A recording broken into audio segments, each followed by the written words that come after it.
Welcome to the Life Turkey podcast.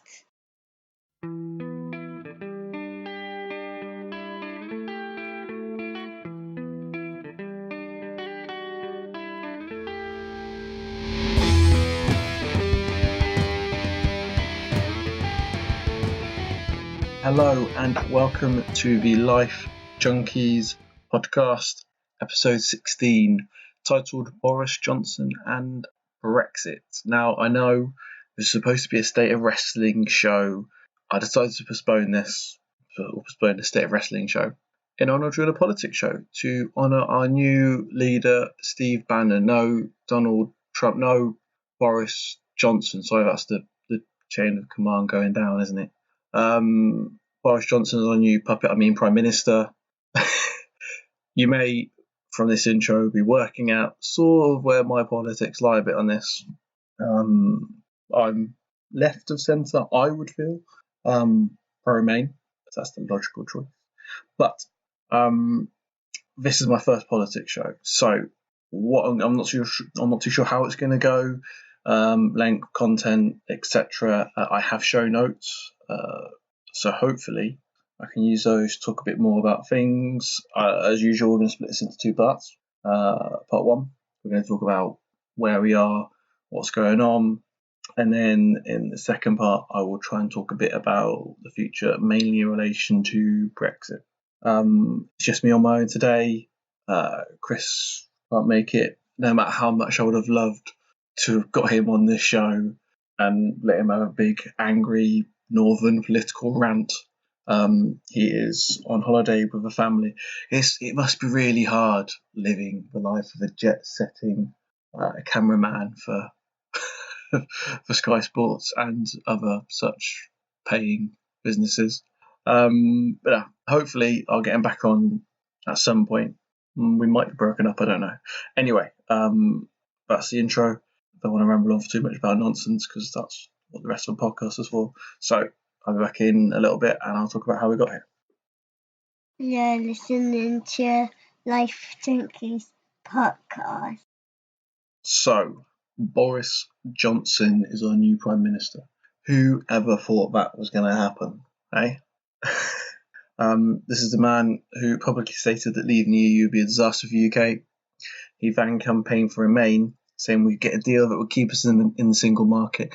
In fact, he said that it was imperative that we stayed in the single market. He then voted against the deal, Theresa May's deal, that kept us in the single market. And he's now talking about leaving with a no deal in October if the EU don't bend to his will and grant him unicorns and rainbows and puppy dogs. Yeah, so I feel we can definitely trust every single word he says. He's obviously, as a man that's twice been fired for lying as Foreign Secretary, did an awful job inside all of our allies and caused diplomatic issues. So yeah, he's great. He's a very. This is the thing about Boris Johnson. Is he's a deceptively intelligent man. This buffoon who is British, it's all an act, and he is a very intelligent man. But what he does is he uses this buffoonery to mask what his real intentions are, and he uses it to get away with things that other people wouldn't. And he's done time and time again. He's done so many things that would have taken out nearly any other politician, but yet he is still here because he is the Teflon man. While we're talking about things that would derail any other politician, although these days nearly anyone is getting away with whatever they want, his Vote Leave campaign, the one that he was a massive part of, the one that he fronted, has been found guilty of multiple breaches of election law over that campaign to leave. And this isn't we've done a few. There's spending issues, there's data protection issues. They were fined, and then they appealed the fine, and a few months of it, or when it was a busy news day, that we'll bury it now because no one will notice. There's still links to Cambridge Analytica that are being investigated. There's still links to Russia that are being investigated, and to UKIP and to Aaron Banks, all that dirty murkiness. Boris, to his credit, has repeatedly dodged questions about his involvement in that campaign, how much he knew. He quite pointedly hasn't really said he didn't know anything, but he also is constantly ducking questions about his big red £350 million a week for the NHS. Wonder if that will come good now he's a PM. Somehow I doubt it. Of course, with his latest attempt to deflect it from being that telling us that he likes to build buses at home. Now we all know why he said that. So that when you Google Boris Johnson bus, picture of a Leave bus doesn't come up. It is so that now it'll be people talking about how silly it is, buffoonery again, used to deflect, how silly it is that he likes to make buses when he's at home. But maybe we all know what he actually likes to do when he gets home, and that's have a nice stern conversation with his girlfriend. Maybe he gets in touch with one of his many kids. This is a man that can't even admit how many kids he's got, and we expect him to be honest with us and tell the truth. And this is the thing. He's now Prime Minister. He was an MP. He was a Foreign Secretary, and he did that before he went back into being an MP and become part of the cabinet. He was London Mayor, and a lot of people saw him as a fairly successful London Mayor. I will sit down now and I will admit that I was a fan of Boris Johnson as a London Mayor. I know I was young, I was naive, I was taken in by the whole thing, and yeah. He's now left kind of holding the buck for what are his failings. And now this is, of course, we've got the knife crime epidemic now, which is in London. This is a knife crime epidemic, guys, not a gun epidemic. I'm just forgetting how to speak English now. First of all, there's this, people use things like knife crime in London. This is why people should be able to have guns. No.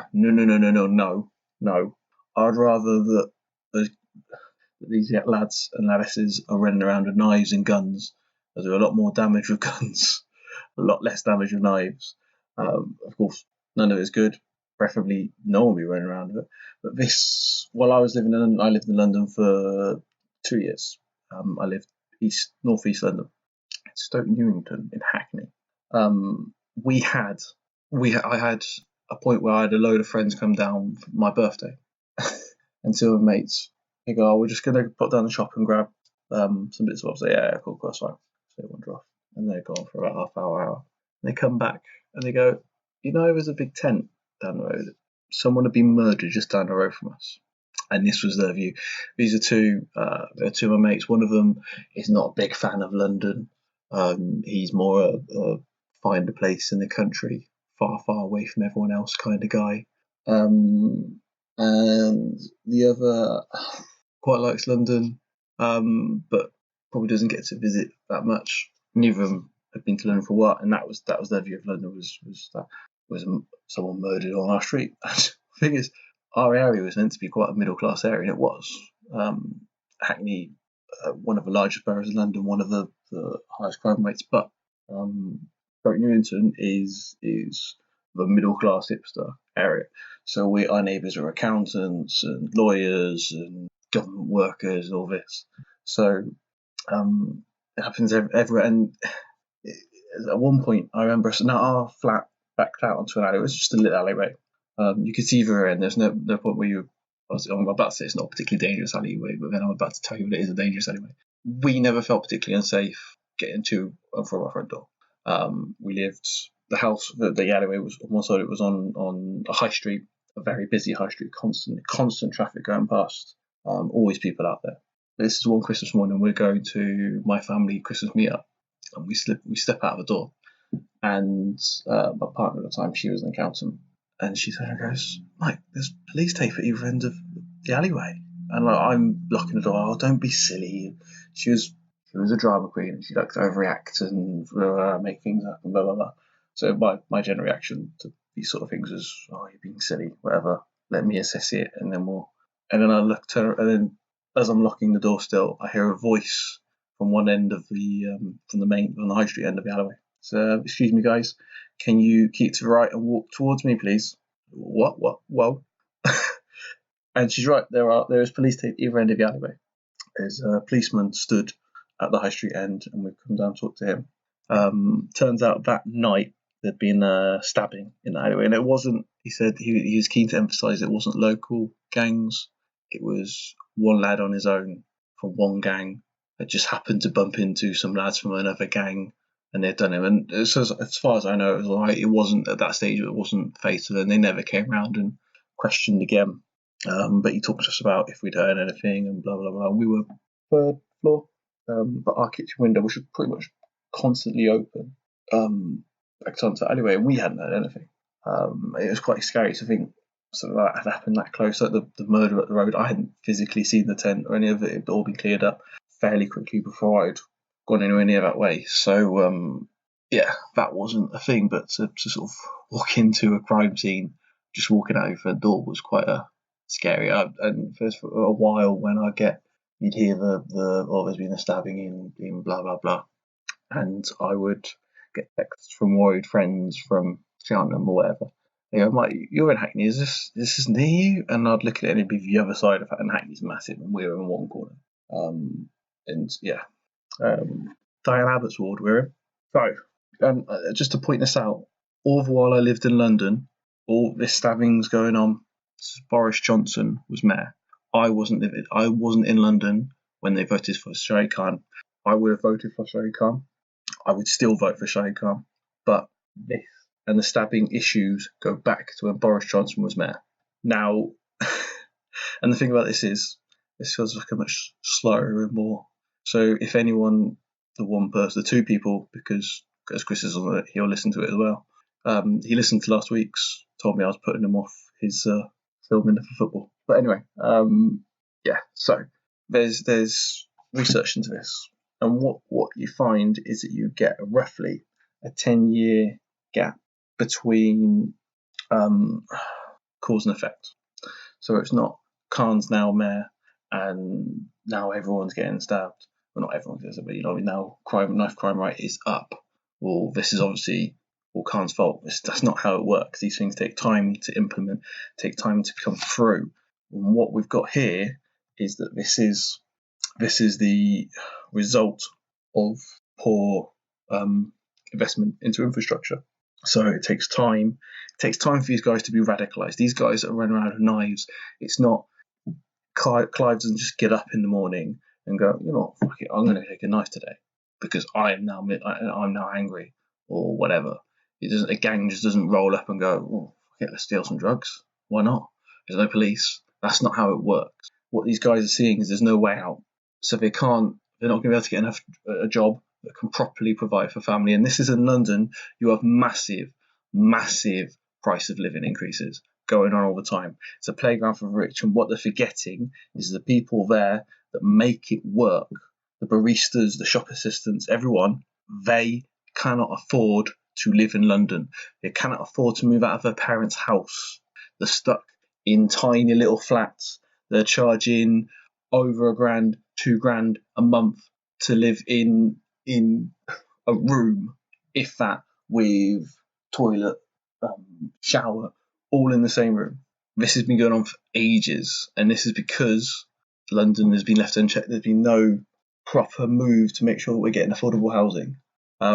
Even I saw it even in Stoke Newington, and this is very much a race issue. Like this, I'm not going to beat around the bush. I'm a white lad from Cheltenham Town, which is a very strongly white place. But this is a race issue, and it is the white people that still have got the advantage in this. And we sit there and we go, "Oh, the white male is dying out," while the majority of companies are still ran by white males, white men. White men are still being promoted quicker than anyone else. And what you saw is, and this place that was full of lawyers, accountants, government employees, everything else, media people, majority of them were white. And then what you got is you went into a shop and there was a black girl serving you in Iceland, a black girl serving you here, an Asian man serving you in a shop. That was striking. Even some of that, and Stoke Newington was very left. It was Diane Abbott. Diane Abbott had the holding there in, I think it's Stoke Newington and Hackney North is her constituency. She's had that for decades, and she's had that for decades because of the work she's tried to do for the black community there. The work, not the work she's tried to do, the work she has done. She's done wonders, and she has fought her back. So she will have that seat for life. When I was there, I voted for Diane Abbott because, quite honestly, there is no one else worth voting for. I'm not a Diane Abbott fan myself. I respect what she's done. Don't believe that she is the person to carry on driving forward. But there was no, because every other party knows that they're not going to put anyone else in there. They're not going to get someone else in there. So Diane Abbott stays. And she stays in legacy. And it's up to you to decide whether legacy is a good enough reason or not. We seem to be, the Tory party definitely seem to like legacy. Just their legacy extends further back, and it's all about family and being the right class. But you cannot deny, for all Diane Abbott's failings, and I would agree she has some, you can't deny what she has done and the work she has done there for the people there. So, and this is what you're finding is that there are more opportunities for certain types of people than there are for other types of people. And then when you're not getting opportunities, when there's no way out for you, you don't see another way out. You can't afford to live on your own, so you're stuck in the family home. What do? You have the older guy that now has his own place. He lives in your flat or whatever, and he's not just got his own place now. He's able to afford the latest games console, or he's able to afford a big TV, or he's even got a car. And you go, why has he got that and yet I can't? And he doesn't seem to be working. And what it is he's dealing drugs, or he's in with the right people, or in a gang or something like that. And that is your way out. You go, well, it makes sense. And this is because we've ignored people, and we have let London become the rich man's playground. And this is what they want to do. They are now talking about making certain places in England's these tax-free zones, and it's just going to get worse. Khan has come in at the worst possible time, and he's doing his best, but you cannot defeat this problem with more police on the streets. And he definitely can't, because he's not being given the money to put more police on the streets. But you can't just go and crack down and go, oh, we'll arrest them all. That's not how that happens, because new gang members are being made every day because they're not getting the same. We need to start now, put the infrastructure in place, stop the austerity, and give these kids a future, and then they'll decide to go with a book rather than the knife. That wasn't a rant I had written down. I haven't got any notes on that. That's just me having a moan. But it is a very important fact. And who was London Mayor a decade ago? And this is something I bit back at a friend of mine, guy I've known for 15 years, or longer than 15 years, on Twitter, because he took a shot at Khan and I had a moan. And this is Johnson wasted millions and millions of pounds on vanity products. The Garden Bridge vanity project. The new, they're not new anymore. They were new about 4 years ago. Buses with the back end. I love those buses. They're brilliant, but it's a vanity project. And Johnson isn't alone on this. Even now I'm living back in Cheltenham, you're seeing the local Lib Dem council destroying the town for vanity projects. One of the guys who tried to bring in a bendy bus, that's a rubbish vanity project, but hey, that's what he wanted. It was his project. People told him how unsafe it was. He's no, I want it had to be stopped because someone was killed. They're currently closing down roads going through the town centre because they want this completely pedestrianised, and they want to say, oh, we did this to cut car, but all they're doing is pushing the cars through residential areas, through roads and systems that can't handle it. And but I'm not here to talk about Cheltenham Town's problems. I might do another podcast on that at some point. But what I'm saying is, the point I'm trying to make is that this isn't just a London failing. This is a failing happening all over the country. But it starts at the head of government. It starts with the Tory government that have stopped spending, and not just stopped spending, they've cut back on all our public services. They're telling policemen to do more with less. They're telling the NHS to do more with less. They're telling everyone, well, no, we're going to increase what we want you to do. We're going to give you less money, so find savings. Right. So I've been rambling on for a fair bit. Oh no, not as long as I thought it might have been. So Dennis, but what I want to do is have a quick look at the highest roles in Johnson's government.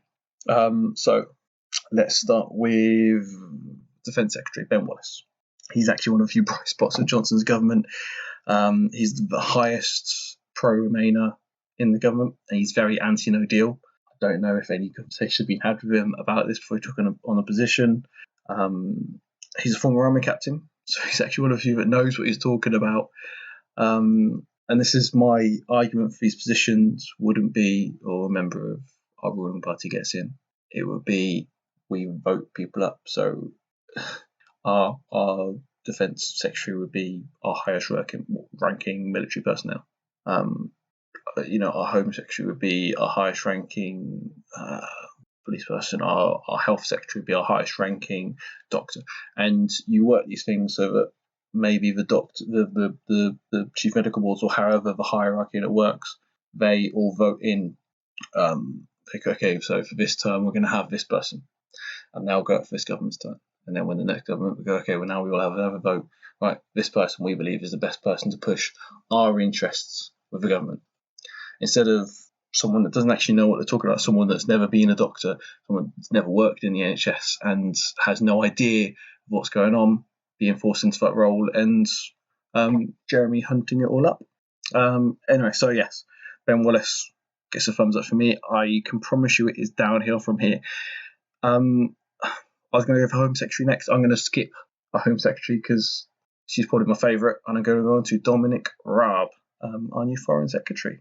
This is our new Foreign Secretary who didn't understand how important our largest port is to trade on an island. Yes, that same one. What you get with a lot of these politicians is you wonder, they do and say these things that are so completely stupid, but they are all very intelligent, and that's the scary thing. It's not all just Johnson's buffoonery. That's completely different. That's him masking things. That's all an act. But what you find is sometimes the most intelligent people aren't the best. You can never be completely intelligent on everything. And this is more argument for my point, where you should be promoted from within somewhere, knowing about that thing. So NHS Health Secretary and blah blah blah. I'm sure I was going to make a point. I'm losing it now. So yeah, can't get any worse than Boris Johnson, to be fair. But there you go. Priti Patel, our new Home Secretary. I mentioned this is my favourite. Priti is for the death penalty. She believes we should bring it in to deter people, and I'm sure this was said. I've seen a clip of her arguing this on Newsnight. Not Newsnight, sharing someone else. Question Time. That's it. Question Time. Her arguing for the death penalty, and I don't believe you can count yourself a civilized country and have the death penalty. I don't think anyone. An eye for an eye makes the whole world blind is bollocks. I don't believe in that, but I also believe that life is sacred, and we should hold that, and we should hold ourselves to our high standards than them. You can't go around killing people for killing people. That's not how it works. Or more horrible things, and I do believe there are more horrible things than killing people, and I won't name them. But no, not for me. I would vote against anyone or anything that were for the death penalty.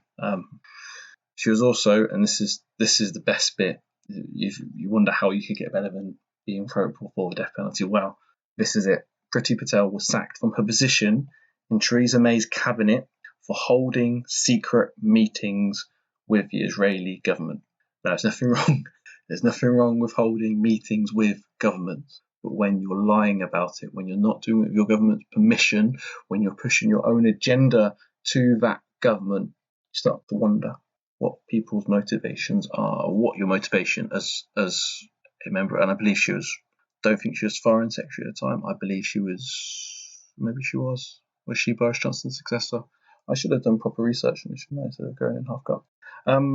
But what you should always be doing as someone that is working for the government is doing the job for your government. As soon as you start going off and pushing your own stuff, you're not working for the government, you're quite rightly sacked. But now what we're telling people is, oh, it's all right, we've forgiven her. Really what we're doing is, we need some colour. People think Boris Johnson's racist. We need some colour in. We need a woman. Who have we got? We need some kind of, we need a woman. Priti Patel, she is both, and that's why, boom, she's in. Because people think Boris Johnson is racist, and Boris Johnson is racist. Like, this isn't a question. Is Boris Johnson? Yes, Boris Johnson. Okay, I've made the argument. You are not racist. Saying racist things doesn't necessarily make you racist. It's a tenuous argument, but I don't believe it is a 100% correlation. Doesn't necessarily mean you are. I think it's a very strong correlation, but making consistent and sustained racist comments, I feel, does make you racist. And Boris Johnson has made consistent and sustained racist and xenophobic comments. He said Muslim women look like letterboxes. He referred to black people as being Pekingese with watermelon smiles. These are things that he said. That's a fact. It's a fact he said it, not what he said is a fact. Just to make sure that everyone understands that. And while we're talking about Boris Johnson putting the colour into his cabinet, let's talk about Sajid Javid as Chancellor. This is a man so forthright in his ideals that he made all the other Tory leadership contenders agree to a probe into Islamophobia in the Tory party, and God knows they need one. Just as much as the Labour Party needs to actually have a probe into anti-Semitism in their party, and they do need one, the Tory party need a probe into Islamophobia in their party. I believe it was something like 8 or 9 days before Boris Johnson downgraded his pledge to have a probe into a general inquiry about all forms of discrimination. And then another 10 days before Sajid Javid backed Boris Johnson for Prime Minister, because, hey, I'd much rather get a better job than stand by my morals. There you go. Finally, and this is quite an interesting one, Johnson recruited one Ben Gascoigne and one Will Walden to team Boris. Both men work for companies that represent clients that would be interested in reducing or getting rid of the sugar tax. Isn't it funny that Boris Johnson's been attacking that very tax? Something that's been brought in to help safeguard our health. And yeah, funny that he's already bowing to big companies for personal gain. Well, we never all fucked. Right, that's the end of part 1, and I will come back in a second to talk about what the future holds. You're listening to Life Junkies podcast. And we are back. So let's talk about the future. Our bright and glorious future. Johnson has promised to renegotiate a better deal for Brexit. The EU has said there is no other deal to negotiate, and negotiating time has run out anyway. So what has Boris Johnson said? If there's no new deal to negotiate, well, he's going to take us out of the EU on the 31st of October with a no-deal Brexit, or a WTO Brexit. One that this is the brilliant thing. Many of things are suggesting under a World Trade Order, which is rubbish anyway, is illegal. Dropping off tariffs, treating different countries differently. It's illegal. They don't allow it in the WTO. This is a no-deal Brexit. Moreover, every expert and government prediction predict would cause countless issues for the country and for the working class. We'd see jobs lost, investments stall, public services seriously underfunded and understaffed. It will be an absolute crisis for the NHS, which is already in a crisis. We're already underfunded in the NHS. We're already understaffed, and we're going to take loads of those away. With the NHS, there's a personal thing for me, because we had my daughter has, I've talked about in this podcast before, talked on videos before. She's got juvenile dermatomyositis, which is a very rare autoimmune disease. Comes with child arthritis as well. We saw several doctors about it. She had epilepsy at the start, and that's the first thing that got diagnosed. We had epilepsy. We had a very good Indian doctor. He was brilliant with her. And then they had 2 epilepsy specialists in the hospital she was in Telford, an Indian chap, and then an English guy. And it was with one of our checkers, English guy, and we're getting really concerned about her movement and her walking. We said, look, she's got this issue. Can you just have a look at her walk around for a few seconds just to get? And he said, no, don't worry about it. if your nursery say there's an issue, then come back to us. Didn't want to know, didn't care. The whole thing, the whole appointment was horrible. He just didn't care. He was a guy who had just given up on his job. Cool. She had some complications of her epilepsy medicine. So in hospital. Basically, she got a chest infection, and it was causing her to heat up massively and to have epileptic shock attacks. They couldn't work out what it was. They believed it was bacterial. They couldn't see anything on X-rays that said it would be viral, but the medicines weren't fixing it, and they couldn't. And in the end, what we worked out was happening was that the medicine was actually causing her to stop creating white blood cells, so she couldn't fight this infection off. While you have to give them a certain period of monitoring before you can properly release them, just to make sure it's all gone, make sure it's all good, and you're not going to send them home and then it's going to flare up and you're going to cause issues there. While being monitored, she was walking to the play area one day, and then one of the nurses turned and goes, "Does she always walk like that? Is that yeah, no, that's how she walks." We've mentioned it to a doctor, but he wasn't fussed. And she goes, "Hang on, let me go get a colleague." And the colleague came in and said, "No, there's definitely something wrong." So they set us up with an appointment with a woman, and this woman, English woman, was so unhelpful. It's unbelievable. She sat down, looked at her, right, well, she's going to be stuck in a wheelchair. Brilliant. She basically said that to my partner. Pretty much just plonked a wheelchair, a catalogue in front of her and said, "Pick one," because that's what she's going to be. We argued against this and managed to get ourselves another referral to another gentleman, and we chatted to him for a bit, and he said, "No, it looks to me like arthritis. I think with the right amount of meds, we can't cure it, but we can manage it." So we were moving at the time, so he turned around and said, "Look, I'll write you a referral. You give us your GP when you're set up, and they'll get you a referral to a paediatric rheumatologist." I think I'm saying the right words there. Kids arthritis specialist, basically. So we got set up, went to our GP, and they told us there's no such thing, doesn't exist, especially not in China. Okay, and we had a very English GP. I've never seen anyone work there that's not English. They were very English, and a lot of them are very rude. And so we had a check-up appointment about her epilepsy with an Italian doctor, and we're talking to her about it, and we mentioned this for her, and she looked shocked, and she said, "That's complete nonsense. My colleague next door is a paediatric rheumatologist," and she set us up an appointment with Dr. Martin, who is English. Was brilliant, and she said, "You know what, I can see some signs of arthritis, but I can see something else. I don't want to say what it is until I've got a colleague to check on it, but what I'm going to do is I'm going to get you an appointment with a doctor, Professor Ramanam, in Bristol, and he will check it." And we went up there, and he went, "Yeah, no, I think what Dr. Martin said, right, this is juvenile dermatomyositis," and we stayed there, and she was there for a week and a bit, maybe 2 weeks, maybe a bit longer, while she was pumped full of steroids and this and that, but it's all about fighting the infection, and then she's got to learn how to use her muscles again, and there's issues with the skin and stuff like that. Without him, without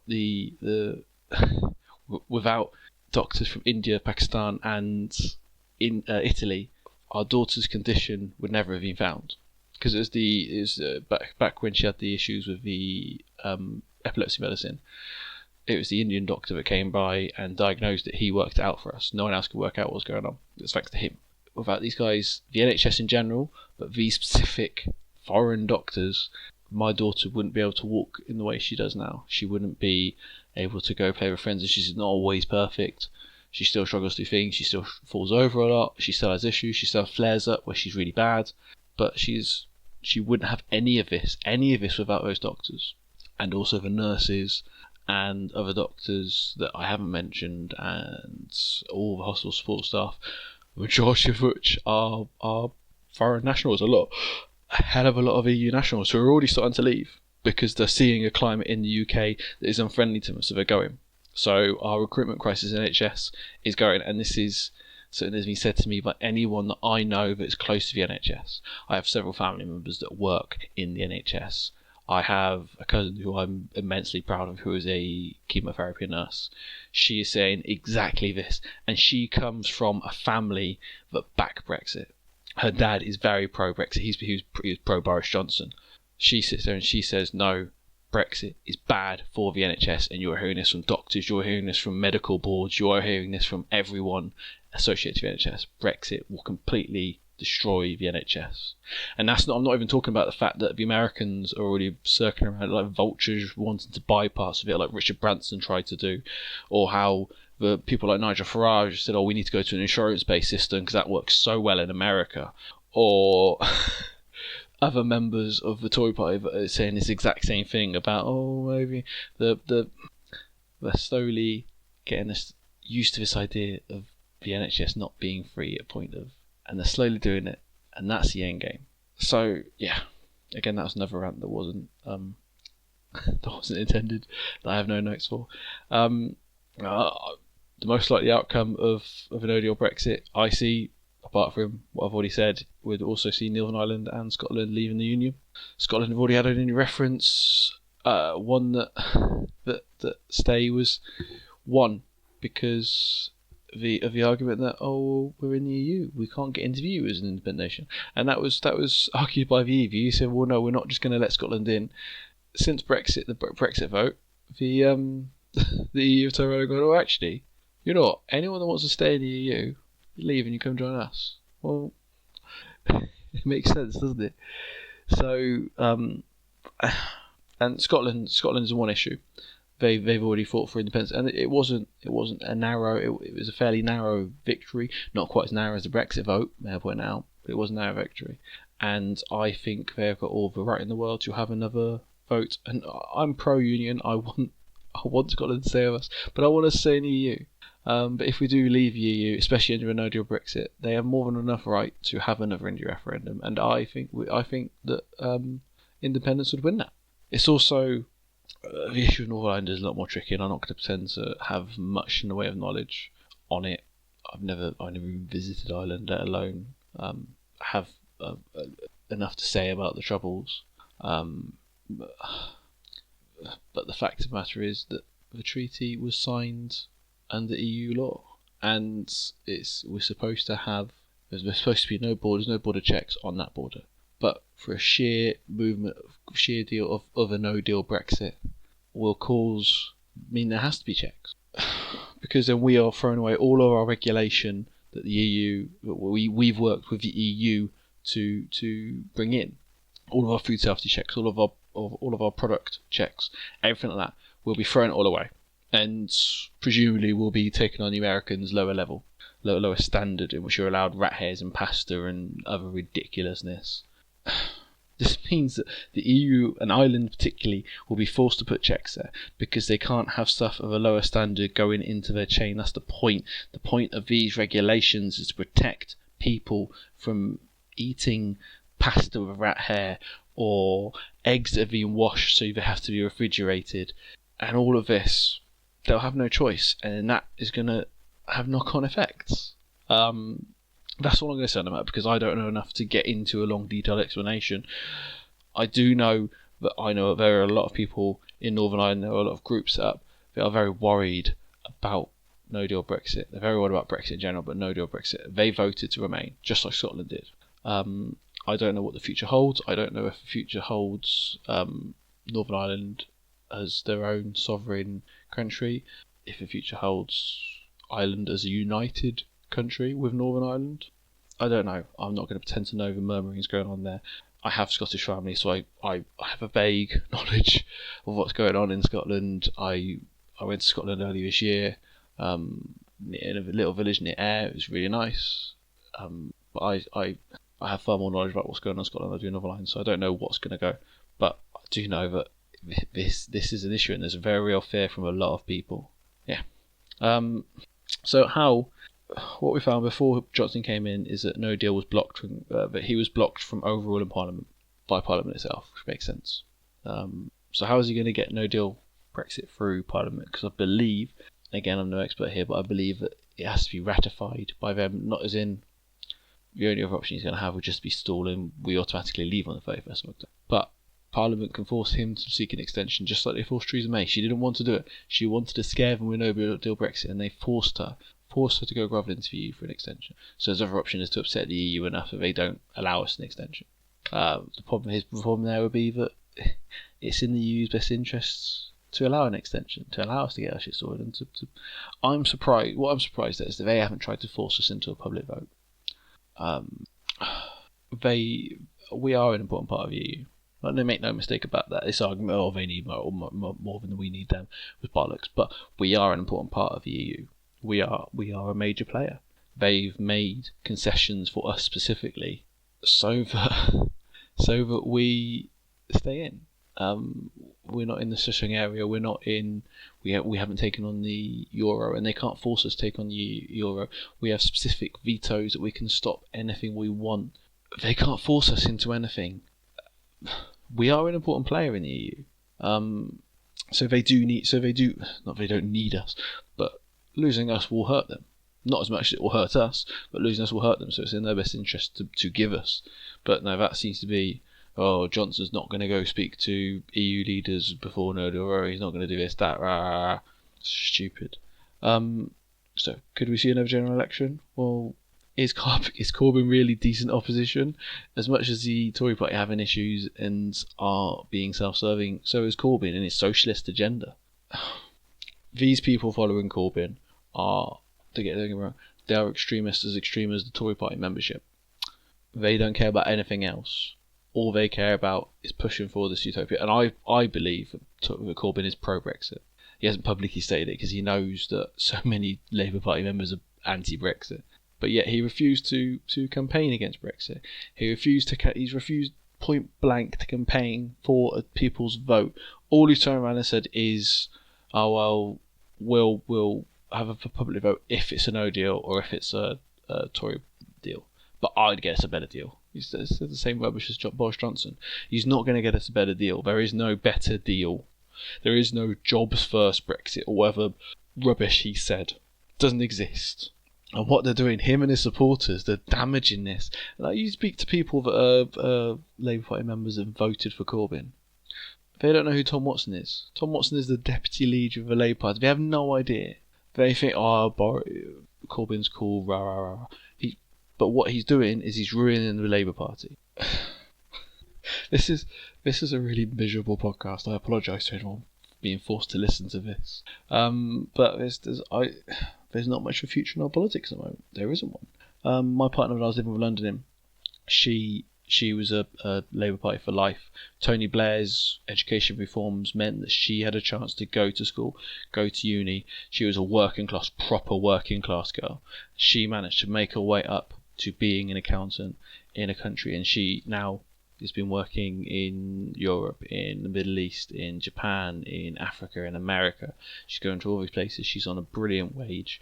She's got all these chances, and these chances have been afforded to her because of Tony Blair's government, because of his Labour government. And she was a Labour supporter for life. And she said to me, when Ed Miliband lost, and there were rumours that Corbyn was getting a groundswell of support, she turned and said he will destroy the Labour Party. And that's what he's done. And we've seen Labour Party members leave, resign. We have the deputy leader and important Labour members like David Lammy that are rebelling against his line, because his line is at the end of the day pro-Brexit. And you're seeing him refuse to punish blatant anti-Semites in his party because they're one of his gang, because deep down he agrees with them. He believes the same rubbish. So Corbyn's not there. The Lib Dems seem to be trying to gather something. The admitting the offshots from the Labour Party and all this, but even in this world where the vote is so split, and we all saw the EU elections coming up that have just gone, I still can't see a proper vote where we're splitting Labour, where someone else is winning that's not Labour or Tory. But then who? So what are you left with? You're left with a vote where no one gets a majority. So we're stuck with a hung parliament, or we're stuck with making deals, like we have for like Theresa May had to do for her general election, like Cameron had to do on his second election. Where do you go? Who's making a deal with who? I don't think Tories are going to get enough to make another deal with the DUP. So are they trying to make a deal with the Brexit party? That would be horrendous for all of us. Are the Lib Dems and Labour going to make a deal? I don't think so, because they're diametrically opposed. You couldn't get enough from the outright Remain groups to form anything. You'd have to have Labour in there, but Corbyn's there, and Corbyn's always going to be that issue. It's depressing. So, back to a no-deal Brexit. We have Brexiteers claiming that we've negotiated deals for a no-deal Brexit with governments like Switzerland and Norway and other such places. These deals are nothing to do with us. We legally can't negotiate any trade deals until we're out of the EU. Practically not, because we don't know where we're going to stand. We don't know if it's going to be a no-deal Brexit. We don't know if it's going to be a deal Brexit. We don't know if it's going to be Brexit at all. So you can't negotiate on a part of uncertainty. Anyone that's ever negotiated anything knows that. It's 101. But also, legally, we're already locked into deals, so we can't negotiate anything. What these so-called deals are actually EU negotiated fallbacks in case of a no deal to help mitigate the damage of it. Many of them expire before the end of the year. Some expire before October. This is the point where we're not even trying anymore. Even the most basic research will show these up for what they are. Rubbish. These deals take years to finalise, decades. You look at other trade deals that the EU have recently done, big deals with. They finished a deal with Japan.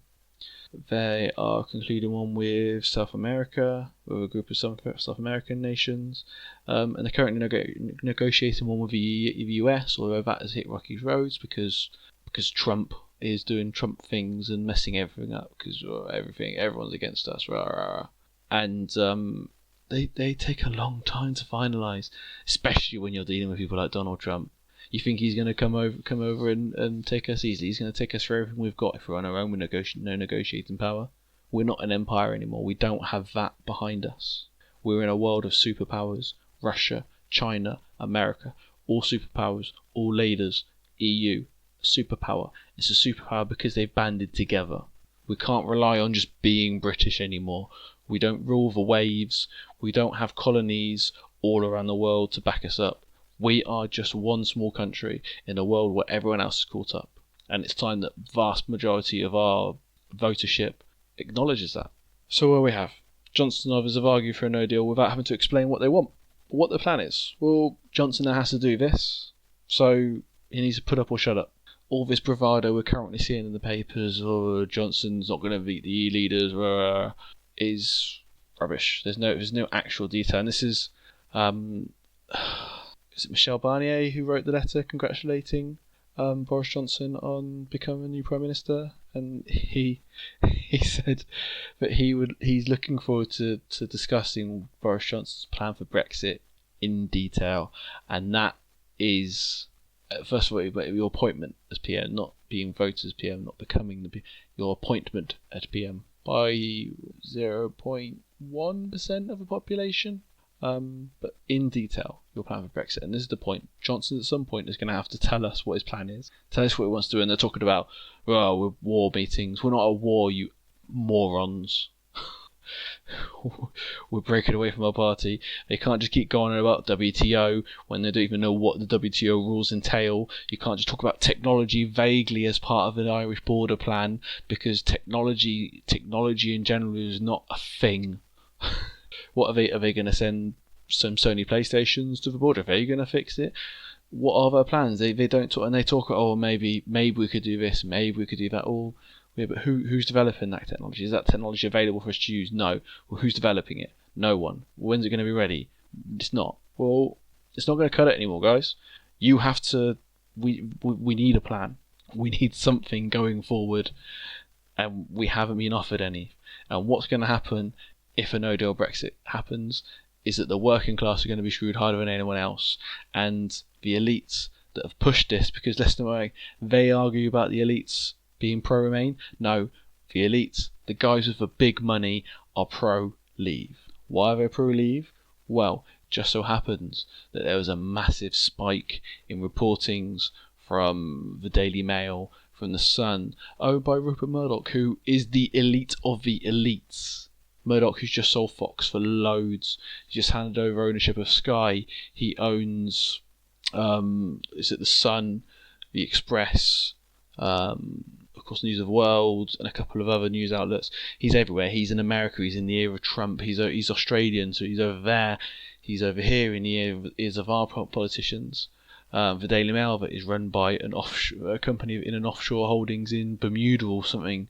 These places, and the push from people like from Jacobs Rees-Mogg, Aaron Banks, Andy Wigmore, the odious turds that those three men are. That these reportings and these pushings for Brexit really began in earnest when the EU put out plans to stop letting companies have tax havens, just to close up all these tax holes, to stop people from getting away without paying the tax they should. Suddenly, all these very rich men and very rich companies went very much against the EU. I can't imagine why. Maybe they are completely screwing the working class in this country because they want to save a couple of mil on tax they don't want to pay. That in itself is Brexit in a nutshell. And that's what all my moaning has been leading up to. That's me done for this one. I have got just over an hour of recordings. It will be whittled down quite a bit because there's a lot of pauses from me while I'm trying to think of the right verbiage. You can find me personally on Twitter and Instagram at Brazier25. You can find the Life Junkies on Twitter at _Life Junkies. You can find us on Facebook, The Life Junkies 25. Join us on our blog, lifejunkies25.wordpress.com. If you want to read more about views on Brexit, I have written something about British halloumi and champagne post-Brexit food and drink. This was just in response to a tweet by Marcus Fish, the pro-Brexit MP, who said, well, after Brexit, we'll be able to make our own halloumi, and it's exposing the ridiculousness of his rubbish on that. That's from my background as a chef, working in all areas of food industry, so I will link that up. Give that a read. I'm also in the middle of writing a series about the Great Brexit Con. It's going to be very much in the same vein as this podcast. It's going to be me getting angry and moaning about people. So check that out. I've also this week restarted my mixtape series. And I have one up talking about Chester Benton, who was a musical hero of mine. He died just over a year ago. So check that out. That is... I talk a lot about depression. I talk about suicide. I talk about stuff. It's quite a heavy blog. So if you feel that something like that might trigger you, like you're struggling with stuff like that, then avoid it. However, it does talk about... It's positive in the way it talks to you, and it wants to help. So I don't know. You need to make your own judgments on that. But I'm giving you that warning now. As usual, you can find back episodes of a podcast on YouTube. There will be a link somewhere if you're watching this on YouTube. If you listen to this on the podcast download, then I apologise, this bit isn't for you. But if you do want to head over to YouTube, that's where you can find back episodes. We don't have back episodes on any podcast provider, simply because I don't have the spare cash to pay for that, and it doesn't seem much of a point for my two listeners. Also, I've just released on day of recording, I've just released a script for my WWE title belt revamp video. I did that video quite a few months ago. So I'm going to link that video somewhere on here. Again, if you listen to the podcast, go to YouTube, check it out. I've got stuff on there. You've got a past 14 episodes-ish on there. I've realised when I was putting up my last episode on YouTube that I stopped putting up at 11. Now there is no 14. 14 is the WrestleMania review that me and Chris did together. I've realised that we've both deleted... I may have mentioned the last podcast, I don't know. I realised that we've both deleted Chris's audio for that podcast, so at some point I will sit down and I'll make a video out of me talking about.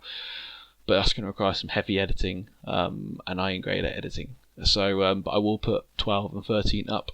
I can't remember exactly which ones they were, but I will dig them out, and they will be going up at some point this week. They may already be up by the time this is out. This is of course planned to go out on Friday. I'm recording this on Wednesday. I hopefully will get one of them up tomorrow. No, not tomorrow. No, Saturday. I'll aim to get one up. So yes. So thank you for listening. If you, on whatever you're listening, if you give us a like or a review, comment on it, tell me your views on the Brexit mess, and share this podcast with all your friends and family so they can agree or disagree or send me abuse on any platform they like. Anyway, thanks if you made it this far. Thanks for paying attention, and I will speak to you next week. Cheers.